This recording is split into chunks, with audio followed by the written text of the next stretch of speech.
नमस्कार बंधुरा मोदी सरकार 3.0 प्रथम बजेट पेश करेছেন अर्थमंत्री निर्मला सीतारामन।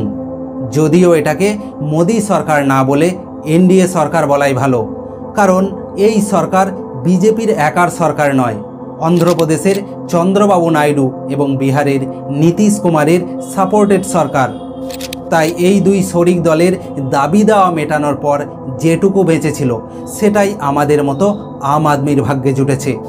এই বাজেট দেখে মনে হচ্ছে এটা কেবলই চন্দ্রবাবু নাইডু এবং নীতিশ কুমারকে খুশি করার জন্যই করা হয়েছে। ওভারঅল এই বাজেটে কোন কোন জিনিসের দাম কমলো এবং কোন কোন জিনিসের দাম বাড়লো সেই সব কিছু জানবো আজকের এই এপিসোডে। আরও বেশি বেশি ভিডিও পাওয়ার জন্য চ্যানেলটি সাবস্ক্রাইব করে রাখতে পারেন।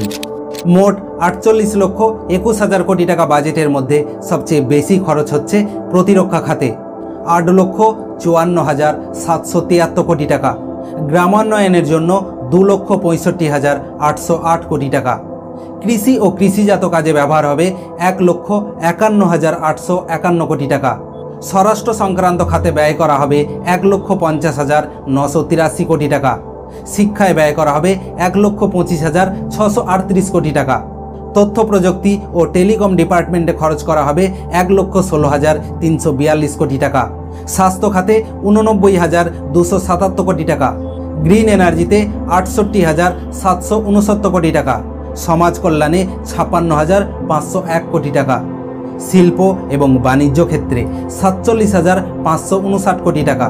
সবচেয়ে মজার ব্যাপার হলো টিডিপির চন্দ্রবাবু নাইডু এবং জেডিইউ এর নীতিশ কুমারকে খুশি করার জন্য আমাদের করের টাকা দরাজ হস্তে বিলিয়েছেন অর্থমন্ত্রী নির্মলা সীতারামন।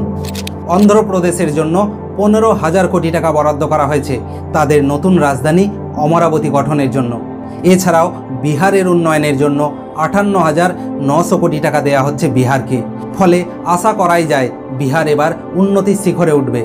সারা দেশের সাধারণ মানুষের করের টাকা এইভাবে কেবলমাত্র দুটো রাজ্যকেই কেন দেওয়া হচ্ছে?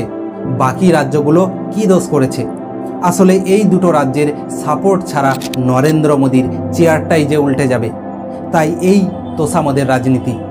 সব দিক থেকে দেখলে এই বাজেটকে জনমোহিনী বাজেট বলা যায় না। এই বাজেট আমাদের সঠিক অর্থনীতির দিশা দেখাতেও ব্যর্থ।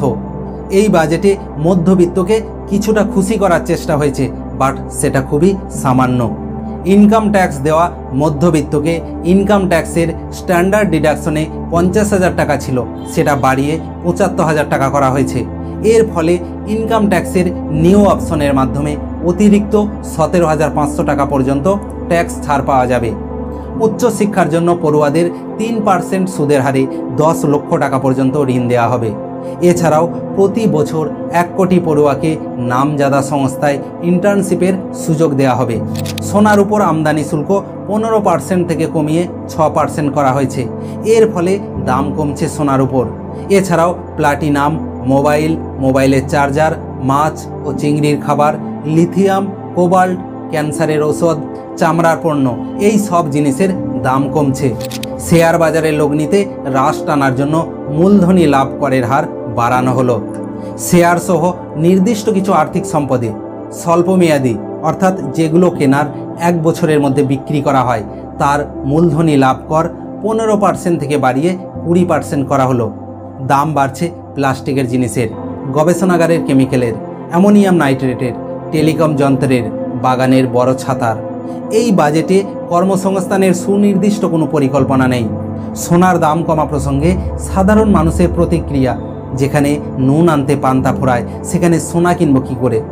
এই সব বলে সাধারণ মানুষকে বোকা বানিয়ে লাভ নেই। এই সরকার গরিবের না, এই সরকার বড়লোকের সরকার। যাই হোক, সামগ্রিকভাবে এই বাজেট আপনাদের কেমন লাগলো অবশ্যই কমেন্ট সেকশনে জানাবেন।